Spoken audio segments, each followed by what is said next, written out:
I am a 48-year-old man who manages software projects for a living. The job requires a person to see all the moving parts. You have to predict problems before they become catastrophes. I thought I was pretty good at seeing the whole picture. That was my first mistake and probably the biggest one. The whole thing started with a couple of saliva collection tubes. It was our 20th anniversary, and I bought us those DNA kits. Sarah laughed when she opened the box, saying she already knew she was Irish. I just thought it would be a fun, stupid thing to do together. We sent them in and mostly forgot about them for a few weeks. My results came back first, then our son Liam's a day later. I was clicking through the ancestry report on my tablet in the den. Sarah was in the kitchen humming along to some 80s music. I opened Liam's profile to see if he got my German heritage. Then I saw the section labeled DNA relatives and clicked on it.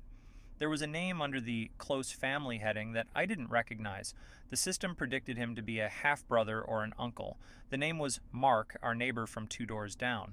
I felt my stomach drop while Sarah kept humming in the kitchen. The percentage match was 24.8%, an impossible number for a neighbor. I ran the numbers in my head like a project budget. There was no scenario where that number made any sense at all. Except for one, of course, which I refused to consider. My world had just cracked down the middle, making no sound. Through the doorway, I could see her wiping down the counters. Her movements were so familiar, so completely normal and untroubled. I closed the tablet screen, but the number just stayed there. It was burned onto the back of my eyelids. A quiet, simple fact. The music was still playing, a cheerful song about love. My hands were shaking so much I had to hide them. Our life was something you would see in a commercial for insurance. We lived on a quiet cul-de-sac with manicured lawns and big oak trees. I went to work every morning and came home every evening at 6. Sarah managed the house and did some freelance graphic design work. Liam was a good kid who got decent grades and played varsity soccer. We had barbecues in the summer with our neighbors, Mark and his wife, Carol. Carol and Sarah were supposedly the best of friends, always shopping together. Mark was the guy who would lend you his ladder without asking. He was always over, fixing a sprinkler head or just sharing a beer. I see it all so clearly now, like watching an old movie. I remember the small moments that meant nothing at the time. A shared look between them across the dinner table that lasted too long. The way he would casually touch the small of her back. The private jokes that I was never quite a part of. I used to think their friendship was just a nice part of our lives. I encouraged it because it seemed to make Sarah happy. I felt like a good husband for giving her that social freedom. Now I realize I was just building the stage for my own humiliation. I was the reliable, boring foundation that made their little drama possible. Every memory of the past 20 years has been corrupted. The vacations, the holidays, the simple evenings watching television feel contaminated. I was there, but I was never really in the room with them. I was just the guy who paid the mortgage on the house. Something was always quietly wrong, a low hum of deceit under everything. I just never had the sense to listen for it until now. I decided not to say anything to her about the test results. A part of me wanted to scream, to smash the tablet on the floor, but a colder, more methodical part took over my body. I needed to see more before I acted on the information. I started watching her every move, like a detective in my own home. I paid attention to the way her phone never left her side. She would take it with her into the bathroom while she showered. She would place it face down on the nightstand before she slept. Last night, I woke up around 2 in the morning for no reason. I saw the faint blue glow of her phone screen from her side of the bed. She was propped up on one elbow, slowly typing something out. She had a small, private smile on her face that I had not seen in years. When she noticed my eyes were open, she jumped and turned the screen off. She told me she was just reading the news because she couldn't sleep. I pretended to believe her and rolled back over to face the wall. An hour later, I slipped out of bed and went downstairs. Her phone was charging on the kitchen counter where she always left it. I picked it up, my heart pounding in my chest like a drum. I went to her messages and scrolled down to find Mark's name. The entire conversation thread between them had been completely deleted. There was nothing left, just a blank space where their history should be. It was the first concrete proof that this wasn't just in the past. This was happening right now while I was sleeping in our bed. My mind refused to accept the situation as real. I spent 2 full days researching the DNA testing company online. I read about lab errors and contaminated samples with desperate hope. I called their customer service line and waited on hold for an hour. I explained the situation to a bored sounding woman on the other end. She told me their process had a 99% accuracy rate. She said a mix up of that magnitude was virtually impossible. My last bit of technical denial was completely gone after that phone call. So I tried to approach Sarah, but I did it like a coward. I didn't mention the test or the deleted messages on her phone. I just asked her if she was happy with our life together. I told her that she seemed distant and quiet lately. She looked at me with a perfect expression of concerned surprise. She said that she was fine, but that I was acting strange. She told me that I seemed paranoid and stressed out from my job. She suggested I should maybe take a few days off from work. She turned my own words around and used them against me. I was the one who was distant and creating problems in our marriage. I almost started to believe her version of the events. Maybe I really was just losing my mind over nothing significant. The guilt felt heavy, as if my suspicion was the real betrayal. I was making our home a tense and unhappy place to live. It was my fault that things were starting to feel so wrong. Her gaslighting pushed me into a place I never wanted to go. The doubt she planted in my head made me need absolute certainty. I felt like I was betraying the man I used to be, the man who trusted his wife and valued her privacy above all. That man was a fool, and he was already dead anyway. So I did something I will never be able to take back. I used my professional knowledge to install monitoring software on our home computer. It was the machine she used for her design work every single day. The program was invisible, capturing every keystroke and every screen view.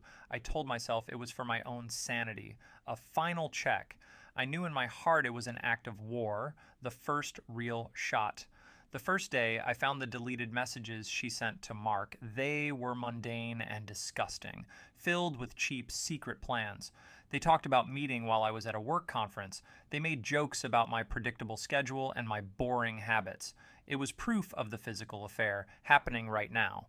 But that wasn't the worst part of it, not by a long shot. Deep in a cloud storage folder, I found archived emails from 16 years ago. She must have forgotten they were even there, an old digital graveyard. I read through messages between her and Mark from before Liam was born. They weren't just lovers, they were partners in a cold, calculated plan. They discussed her pregnancy and the best way to handle the situation. She wrote about my excitement and how easy it was to deceive me. Mark called me a good provider who would never suspect a thing. They chose my life for their child like they were picking out furniture. The betrayal was so much deeper than I could have ever imagined. This wasn't a mistake or a moment of weakness on her part. This was a long-term strategy that I was never meant to discover. I felt the last of my love for her curdle into something hard. It felt like a stone forming in the center of my chest. I sat there in the dark, staring at words written before my son existed. The whole foundation of my life was a carefully constructed lie. I finally had the truth, but it offered me no comfort at all. I heard her car pull into the driveway, the familiar crunch of tires on gravel. The sound of her key turning in the lock was no longer comforting. It was the sound of an enemy breaching the walls of my home. The annual neighborhood block party was the following weekend. It was always a big event with a bouncy castle for the kids. Everyone brought a dish to share and drank cheap beer from plastic cups. For years, I had seen it as a symbol of our perfect community. Now I saw it for what it was, a stage for polite deceptions. I stood by the grill with a beer I wasn't drinking. I just watched everyone feeling completely detached from the happy scene. I saw Mark put his hand on Sarah's shoulder as he laughed. I saw her lean into his space for just a second too long. They were so practiced at hiding their connection in plain sight. They moved around each other like two planets in a secret orbit. Then I saw the moment that finally broke me completely. My son Liam was standing with Mark near the drink cooler. Mark was telling some stupid story, and Liam was laughing loudly. For the first time, I allowed myself to really look at them together. I saw the same shape in their jawline and the same blue eyes. I saw how they both used their hands when they talked.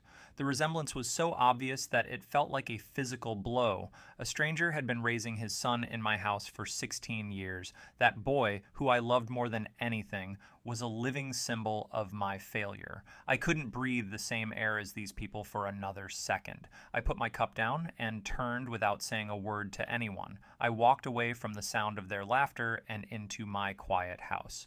The silence inside felt more honest than the noise outside.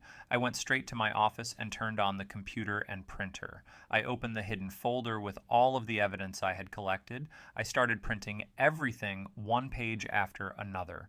The DNA report, the old emails, the recent messages I had captured. The soft whirring of the printer was the only sound in the room. It felt like the sound of my old life being systematically dismantled. I stood there as the stack of warm paper grew taller. Each sheet was a piece of the truth I could no longer ignore. I heard the front door open and close just as the last page printed. Sarah walked into the den, looking annoyed that I had left the party. She asked me what I was doing, locked away in my office. I did not answer her question with any words at all. I just picked up the thick stack of papers from the printer tray. I walked past her into the dining room and began laying them out. I placed each sheet side by side across the polished wood of the table. The DNA report went first, followed by the 16-year-old emails. Then I added the recent messages, a timeline of our complete ruin. She stood in the doorway, watching me with a confused expression. Then her eyes focused on the pages, and she slowly understood. Her face did not show guilt or shame or even sadness. There was no apology in her eyes for what she had done. Her first reaction was a flash of anger that I had found out. She was not sorry for the betrayal, only for getting caught at last. She didn't deny a single thing that was written on the papers. She told me it was something that happened a very long time ago. She said they decided to keep things quiet for Liam's sake. She spoke about it like she was discussing a business decision. It was a pragmatic choice made to ensure stability for everyone involved. She even tried to suggest that she had protected me from the truth. The woman I had loved for 2 decades was a complete stranger. Every kind word she had ever spoken to me was probably a lie. My marriage had not been real for even a single day. I felt nothing but a cold, hollow space in my chest. The world I thought I knew had completely dissolved in that moment. She told me I was overreacting and destroying our family. I was the one making a scene, not her, the person who lied. I just stood there in the silence looking at the evidence. My life was just a collection of papers on a dining room table. Something inside of me broke after that conversation in the dining room. The part of me that wanted answers or an apology simply died. All the grief I felt hardened into a cold and clear sense of purpose. I was no longer the victim of this story, just a person with a problem. I decided I would manage this situation like one of my projects. There would be a clear plan, defined objectives, and measurable outcomes. The goal was no longer to find peace, but to take back control. The next morning, I called the most aggressive divorce lawyer I could find. I sat in his office and laid out the printed evidence on his desk. I explained the entire situation without a trace of emotion in my voice. He looked at the papers and gave me a list of instructions. I followed every single one of them with methodical precision. I opened a new bank account that was only in my name. I had my salary redirected to that new account immediately. I spent the evenings going through our finances, untangling 2 decades of shared life. At home, I became a silent and distant roommate to my wife. I moved my things into the guest room and locked the door at night. I only spoke to her when it was absolutely necessary for logistics. My cold silence unnerved her more than any screaming match ever could. She was losing control of the narrative, and it made her anxious. I was no longer looking for a way to understand her actions. I was simply dismantling the life we had built together, piece by piece. My plan wasn't just about the divorce or the money anymore. It was about exposing the comfortable lie she and Mark had constructed. I thought about Carol, his wife, the other unsuspecting victim. A new idea began to form in my mind, a final decisive action. The retaliation was not about healing, it was about a controlled demolition. I would be the one to light the match and walk away from it. I prepared the package for Carol with the same care as a work project. I made clean copies of the most damaging evidence from my collection. I included the DNA report summary page with Mark's name clearly listed. I also included the email printouts from 16 years ago, the ones where they discussed her pregnancy and my trusting nature. I put everything into a plain manila envelope with no return address. I drove to a post office in the next town over to mail it. As I dropped the envelope into the slot, I felt no hesitation. I was fully committed to this course of action and its consequences. 2 days later, I was working from home in my office. My window has a clear view of Mark and Carol's front porch. I watched the mail carrier deliver the day's letters and packages. The manila envelope was sitting right on top of their usual bills. An hour passed before Carol finally came out to get the mail. She went back inside, and for a long time, there was only silence. The quiet was more nerve-wracking than any argument would have been. Then I heard the first sound, a muffled shout from within their house. A few minutes later, their front door flew open with violence. Carol was screaming at Mark as she threw a box of his things outside. It landed on the lawn, spilling clothes and books onto the grass. Other neighbors started cautiously looking out of their own windows. The private lie had now become a very loud and public spectacle. I felt a grim satisfaction, but there was no real joy in it. My own front door opened, and Sarah came to stand beside me. She looked at the chaos unfolding on our neighbor's perfect green lawn. She finally turned her head and looked directly at me for a moment. She understood exactly what I had done to them. Her expression wasn't sad, just filled with cold, hard fury. Sarah's fury was immediate and sharp after the scene next door. She accused me of being a cruel and vindictive man. She said I had destroyed 4 lives just to satisfy my own pride. She told me I could have just left quietly, but I chose to burn everything. I did not raise my voice or argue with her version of events. I just waited for her to finish her angry speech. When she was finally done, I told her to pack a bag. I said she needed to leave the house by the end of the hour. There was no room for discussion or negotiation on the matter. The legal process was already underway, and her presence was poisoning my home. She left an hour later, slamming the door behind her for the last time. That was the easy part of the final act. The hardest part was still waiting for me in his bedroom upstairs. I found Liam sitting on his bed with his headphones on. He knew something was terribly wrong, but had no context for it. I sat down with him and took out one last copy of the DNA report. I explained to him what it was and what the percentages meant. I told him the truth in the calmest voice I could manage. The words felt like stones falling from my mouth onto the floor. I told him that I was not his biological father. I showed him the name on the report, our neighbor Mark. The look on his face was something I will never be able to forget. It was a mixture of total shock and deep, profound confusion. His entire world, everything he knew to be true, was erased. The boy I had raised was now looking at me like a stranger. I had ended the lie, but I had also shattered my son. I had set a fire to my whole life, and now we were both inside. It has been a month since the old life ended for good. The divorce papers are being processed by the lawyers somewhere. Mark and Carol's house next door now has a for sale sign. I see strangers walking through their empty rooms some afternoons. My own house is just as quiet as theirs, a silent museum. Liam and I continue to exist in the same space together. We are like 2 strangers who are forced to share a building. He spends most of his time in his room with the door closed. We do not have long conversations or arguments about the past.